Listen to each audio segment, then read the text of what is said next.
ആ കൈകെട്ടുന്ന കക്ഷികൾക്ക് ആദ്യം ഈ തുടക്കം കുറിച്ച ആളാണ് ഷൗക്കാനി. അയാള് മുജാഹിദിന്റെ നേതാവാണെന്ന് എവിടെ പറഞ്ഞു? ഇസ്ലാഹി പ്രസ്ഥാന ചരിത്രത്തിനൊരാമുഖം, മുജാഹിദിന്റെ ചരിത്രം പറയുന്ന വലിയ കിതാബാണിത്.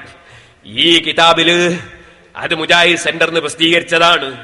ഈ പുസ്തകത്തിൽ അതാ പറയുന്ന ഷൗക്കാനിയും അഫ്ഗാനിയും 1172 ഭൂജാതനായി 1250 അന്തരിച്ച ഷൗക്കാനി യമനിൽ ഉദ്ധാരണ പ്രവർത്തനം നടത്തി.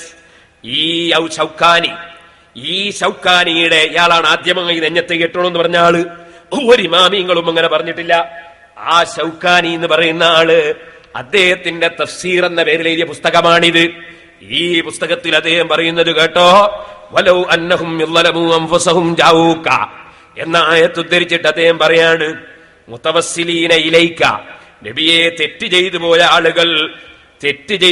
ആളുകൾ തങ്ങളെ വഴിപ്പെടാതെ മറ്റുള്ളവർക്ക് വഴിപ്പെടാനൊരുങ്ങിയ ആളുകൾ അവര് തങ്ങളടുക്കലേക്ക് വന്നാൽ തങ്ങളെ വിധി സ്വീകരിക്കാതെ മറ്റേതെങ്കിലും കക്ഷികളുടെ വിധി തീരുമാനിച്ച് തങ്ങളെ വിധി കള്ളുടിക്കരുത്, വ്യഭിചരിക്കരുത്, തോന്നിയാസം ചെയ്യരുത്, കളവ് പറയരുത്, അതുപോലെ തന്നെ ഒരു തെറ്റും ചെയ്യരുത്, അങ്ങനത്തെ തീരുമാനത്തിനെതിരായി തെറ്റ് ചെയ്തു പോയ ആളുകൾ തങ്ങളടുക്കൽ വന്നാൽ ജാഊക, തങ്ങളടുക്കൽ വന്നിട്ട് മുതവസ്സിലീന ഇലൈക, തങ്ങളിലേക്ക് തങ്ങളെ ഇടയാളനാക്കുന്ന നിലക്ക് വന്നാൽ മുന്തസിരീന ജിനായത്തിയും മുഖാലഫത്തിയും, തെറ്റുകളൊക്കെ മാറ്റി നിർത്തിയിട്ട് വന്നാൽ ഫസ്തഗ്ഫിറുല്ലാഹ ലിദുനൂബിഹിം, അവരെന്നിട്ട് പടച്ചവനോട് പൊറുക്കലിനെ ചോദിച്ചാൽ വതദറഉ ഇലൈക, തങ്ങളോട് വിനയത്തോടുകൂടെ പറയുകയും ചെയ്താൽ ഹത്താ ഖുംത ശഫീഅൻ ലഹും, എന്നിട്ട് തങ്ങൾ അവർക്ക് വേണ്ടി റെക്കമെൻഡ് ചെയ്താൽ ഫസ്തഗ്ഫർത ലഹും, എന്നിട്ട് തങ്ങൾ അവർക്ക്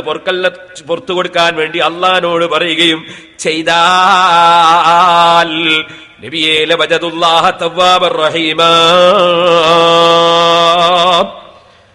ദോഷം അല്ലാഹു പുറത്തു കൊടുക്കും. അപ്പൊ നബി സല്ലല്ലാഹു അലൈഹി വസല്ലമ തങ്ങളെ അടുക്കലേക്ക് ഇടയാളനാക്കി താഴ്മയോട് വന്ന് സങ്കടം പറയണമെന്ന് നിങ്ങളത് തഫ്സീറിലും രേഖപ്പെടുത്തിയിട്ടുണ്ട്.